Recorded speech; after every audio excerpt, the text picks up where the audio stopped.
నమస్తే. ప్రస్తుతం మనతో పాటు ఉన్నారు సోషల్ యాక్టివిస్ట్ కృష్ణకుమారి గారు. నమస్తే అండి. నమస్తే. రకరకాల కారణాలతో అయితే చనిపోతున్నారు, లేదు అంటే చంపబడుతున్నారు. ఇవి రెండు కాదు అని అంటే బలవంతంగా ప్రాణాలు తీసుకుంటున్నారు. బట్ ఈ రీజన్స్ చూస్తే మాత్రం చాలా బాధాకరంగా ఉంది. బెట్టింగ్ యాప్స్ వల్ల కపుల్స్ సూసైడ్ చేసుకున్నారు. అసలు యాప్స్ ఎందుకు ఉంటాయో తెలియదు. దానికి సంబంధించి గవర్నమెంట్ పోరాటాలు కూడా చేస్తుంది ఒక రకంగా చెప్పాలి అని అంటే. అయినా సరే అంటే బెట్టింగ్ యాప్స్కి సంబంధించి ఉక్కుపాదం మోపబడుతున్నా ఇవైతే ఆగట్లేదు. ఆత్మహత్య మరొకసారి వెలుగులోకి వచ్చింది. ఏం చెప్తారు?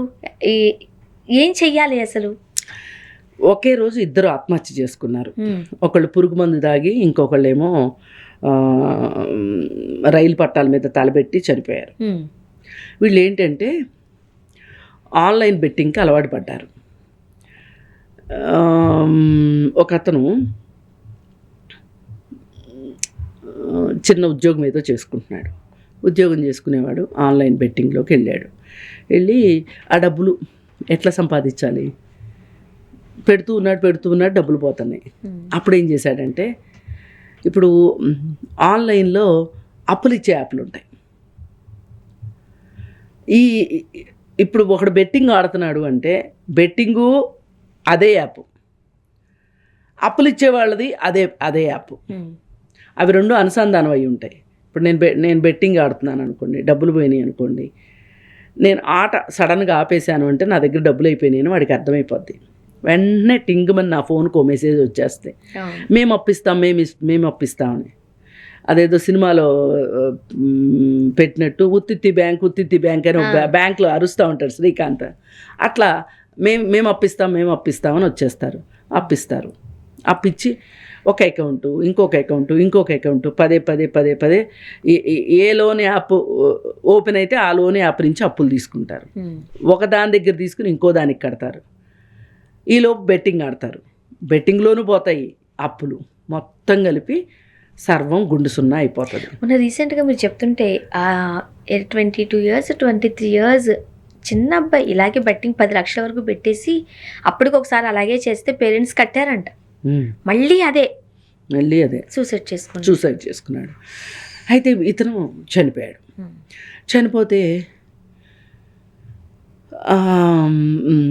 రైలు కింద తలబెట్టి చనిపోయాడు. ఆ తర్వాత ఇంకొక అతను చక్కగా ఎరువులు కొట్టు వ్యాపారం లక్షల్లో పెట్టాడు. అప్పుల పాలైపోయింది షాపు. ఇది తండ్రికి తెలుస్తుంది అనేది అర్థమైపోయింది. ఆ భయంతో పురుగు మందు దాగి చనిపోయాడు. వీళ్ళిద్దరే కాదు, ఈ మధ్య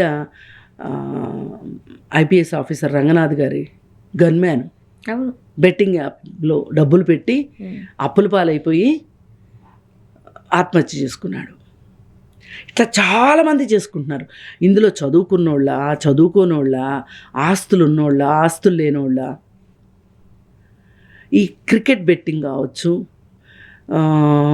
ఈ ఎన్నికలప్పుడు బెట్టింగ్లు కావచ్చు, పైగా సినిమాలు ఆడవా అనే బెట్టింగ్లు కూడా. అవును, క్రికెట్ వచ్చిందంటే బెట్టింగ్లే రాజ్యం. ఈ హీరోనా నా హీరోనా అంటే బెట్టింగ్ కి కాదేదు అనర్హం. అది any reason, any kind of reason చక్కగా బెట్టింగ్ చేసేటు. దీని మీద మీరు ప్రభుత్వం ఉక్కుపాదం మోపింది అంటున్నారు, కానీ మోపింది అని నేను అనుకోను. ఎందుకంటే దీనిలో విపరీతమైన డబ్బు జనరేట్ అవుతుంది. ఎవ్వరికి వెళ్ళే వాటాలు వాళ్ళకి వెళ్తున్నాయి. ఇవి ఇమ్మీడియట్గా వేరే దేశాలకి అకౌంట్లోకి వెళ్ళిపోతాయి. అక్కడి నుంచి హవాలా ద్వారా ఇండియాకి వస్తాయి డబ్బులు మళ్ళీ. ఏది ఏమైనా, ఎవరు చేసినా, ఎందుకు చేసినా, ఈ మధ్యతరగతి, దిగువ మధ్యతరగతి కుటుంబాల్లో యువకులు ఆత్మహత్యలు చేసుకోవటం ఎక్కువైపోయింది. అసలు చూసి 50 లక్షలు 60 లక్షలు ఎట్లా బెట్టింగ్లో పెట్టబుద్ధి అవుతుంది వీళ్ళకి కదా. అంటే ఏం లేదు, ఇది ఒక రకమైన మానసికపరమైన బలహీనత. ఏంటంటే ఇన్స్టంట్ జస్టిస్ అనే మాట మనం విన్నాం కదా. Instant happiness. పేకాట ఉంది చూసారా, పేకాట కూడా అదే. వాళ్ళ మైండ్ ఏం చెప్తూ ఉంటుందంటే నువ్వు ఆడు, నువ్వు గెలువు, నీ గెలుపు కోసం నేను ఎదురు చూస్తున్నాను అని మనసు చెప్తూ ఉంటుంది. ఇంకా వాళ్ళు నియంత్రణ కోల్పోయి ఆడుతూ ఉంటారు. అలాంటప్పుడు చాలా సూక్తులు కూడా గుర్తొస్తాయి. ఎక్కడ పోగొట్టుకున్నావో అక్కడే వెతుక్కోవాలి, ఇవన్నీ వస్తూ ఉంటాయి అప్పుడే. ఇది చాలా పెద్ద పర్ఫెక్ట్ విషయం మీరు చెప్పింది. ఎక్కడ పోగొట్టుకున్నావు అక్కడ వెతుక్కోవాలి అనే ఉద్దేశంతో ఇవన్నీ చేస్తూ ఉంటారు. ఇవన్నీ ఏ రకంగా చూసినా వీటికి బానిసలైపోతున్నారు. ఎవరైనా సరే కుటుంబ సభ్యులు గమనించి వాళ్ళని ఇమ్మీడియట్గా వాళ్ళకి కౌన్సిలింగ్ ఇప్పించాలి. ఎంతో కొంత ప్రయోజనం ఉంటుంది. వాళ్ళని తీసుకెళ్ళాలి కౌన్సిలింగ్కి. ఎందుకంటే ఇప్పుడు వాళ్ళు తగలేసే డబ్బులకి ఆ తర్వాత వాళ్ళు చచ్చిన తర్వాత వాళ్ళ బాధ్యతల్ని స్పేర్ చేయడానికి, ఇప్పుడు వాడికి కుటుంబం ఉండుంటుంది, వీడికి కుటుంబం ఉంటుంది, భార్య పిల్లలు ఉండుంటారు ఖచ్చితంగా. ఈ భార్య ఏమైపోవాలి, పిల్లలు ఏమైపోవాలి? అందుకోసం ఏంటి అంటే ఖచ్చితంగా కుటుంబాలు ఇట్లాంటి వాళ్ళని పట్టించుకొని, అంటే పట్టించుకోరని కాదు నా ఉద్దేశం, అంటే చెప్తారు, తిడతారు, విమర్శిస్తారు, ఏమేమో చేస్తారు. ఎక్కువగా స్మోక్ చేస్తున్నారు అనుకోండి, అది ఒక చెడు వ్యసనం కింద భావిస్తారు. మందు తాగుతున్నారు అనుకోండి, అది ఒక చెడు వ్యసనం కింద భావిస్తారు. బట్ బెట్టింగ్ ని అదొక ప్యాషన్ గా చూస్తారు, లేదా తన అలవాటుగా చూస్తారు తప్ప అదొక చెడు వ్యసనం లాగా చూడట్లేదేమో. ఇప్పుడు ఒకప్పుడు పేకాటను కూడా అలాగే అనేవాళ్ళండి, పేకాటను కూడా అలాగే అనేవాళ్ళు. కానీ పేకాట వల్ల ఎంత నష్టం జరుగుతుంది, ఎన్ని కుటుంబాలు నాశనం అయిపోతున్నాయి, ఎంతమంది ఆస్తులుంటే ఆస్తులు అమ్ముకుని అప్పుల పాలవుతున్నారు. ఇది బలహీనతే, ఖచ్చితంగా మానసిక బలహీనతే. ఇట్లాంటివి ఏవైనా సరే ఖచ్చితంగా చదువుకున్న వాళ్ళైనా చదువుకోని వాళ్ళైనా వాళ్ళు మరీ స్థాయి మించకుండా వాళ్ళకి ఏదో ఒక కౌన్సిలింగ్ అయితే చేయాల్సిందే, అంతకంటే మార్గం లేదు. అవసరమైతే మందులు కూడా వాడాలి. ఇది బలహీనత అంతే, మానసిక బలహీనత. వాళ్ళకి అసలు సంతోషం రావటానికి నీకు వేరే మార్గాలు ఉన్నాయి. ఇలా చేసి చచ్చిపోతే రేపు నీ పిల్లల సంగతి ఏంటి? ఇప్పుడు తల్లిదండ్రి ఈ విషయాలను ఎంతన్నా మొత్తుకొనివ్వండి, వాళ్ళతో మాట్లాడటమే మానేస్తారు, దూరం పెట్టేస్తారు. మనం ఒక సలహా ఇస్తున్నామంటే వాళ్ళు దూరం పెట్టేస్తారు. అప్పుడే మనం ముందుండాలి. మేబీ ఇక్కడ ఇంకొకటి కూడా ఉండొచ్చు, ఈ బెట్టింగ్ లో స్టార్టింగ్ లో కాస్త డబ్బులు వస్తాయి, అది ఒక పెద్ద కిక్ అనిపిస్తుంది, మ్యాజిక్. దాన్ని మళ్ళీ ఎంజాయ్ చేయాలనుకుంటారు. ఎంత పోగొట్టుకున్నా సరే మళ్ళీ ఆ రోజు వస్తుందేమో అనుకుంటారు. ఆ రోజు వస్తుంది, వాళ్ళ మీద వాళ్ళకి భయంకరమైన నమ్మకం అనమాట. డబ్బుకి సంబంధించి ఒక క్లారిటీ ప్రతి ఒక్కరికి ఉండాల్సిన అవసరం ఉంది. ఏంటంటే అసలు ఈజీ మనీ నీకు వస్తుందని ఎలా అనుకుంటావు? అసలు ఈజీ మనీతోటి అసలు నీకు అంత డబ్బు మీద ఈ భ్రాంతి ఎందుకు? ఎవరికైనా డబ్బు సంపాదిస్తే ఏం చేస్తారు? ఫస్ట్ ఓ కారు కొంటారు, ఓ ఇల్లు కొంటారు, భార్యకి నగలు చేయిస్తారు, లగ్జరీగా ఫారిన్ టూర్లు వెళ్తారు, ఏవేవో చేస్తారు. ఇవన్నీ చేయటానికి డబ్బులు, తినటానికి ఉండటానికి ఉన్నవాళ్ళు కూడా ఇట్లాంటివన్నీ చేస్తారు.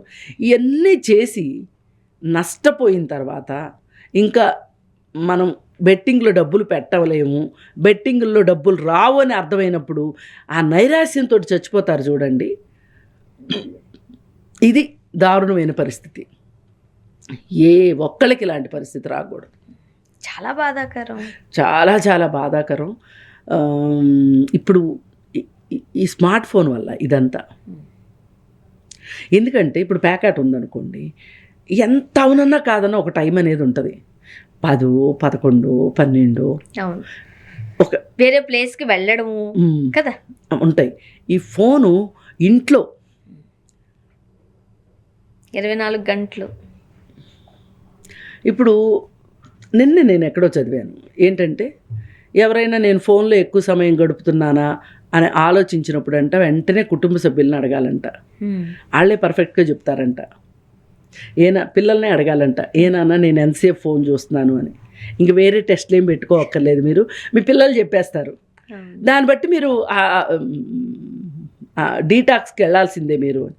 ఇవాళ 2026 సంవత్సరంని ప్రపంచవ్యాప్తంగా ఎదుర్కొంటున్న పెద్ద సవాళ్ళల్లో డిజిటల్ అతి పెద్ద పెను సవాలు. అవును. అందుకోసం ఏమి ఇచ్చారంటే స్లోగను డిజిటల్ డీటాక్స్.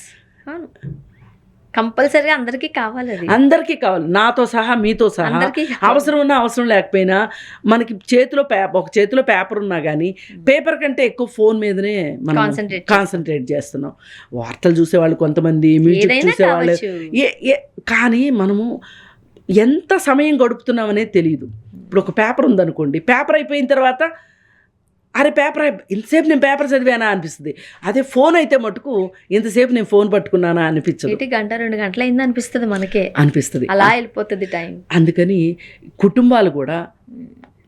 కుటుంబ సభ్యులు కూడా బాధ్యతగా గమనించుకొని అవసరమైతే వాళ్ళకి నయన భయన చెప్పైనా సరే, లేదు వాళ్ళ వల్ల కావట్లేదు అంటే నిపుణుల సహాయంతో అయినా వాళ్ళని బయటికి తీసుకురావాల్సిన బాధ్యత అయితే ఖచ్చితంగా ఉంది. లేకపోతే కుటుంబ సభ్యుల్ని కోల్పోవాల్సి వస్తుంది. కుటుంబ సభ్యులతో పాటు ఆస్తుపాస్తులు కూడా కోల్పోవాల్సి వస్తుంది. భార్య, పిల్లలు, వీళ్ళు దిక్కులేని వాళ్ళు అయిపోయే పరిస్థితి వస్తుంది. థ్యాంక్ యూ అండి. Thank you.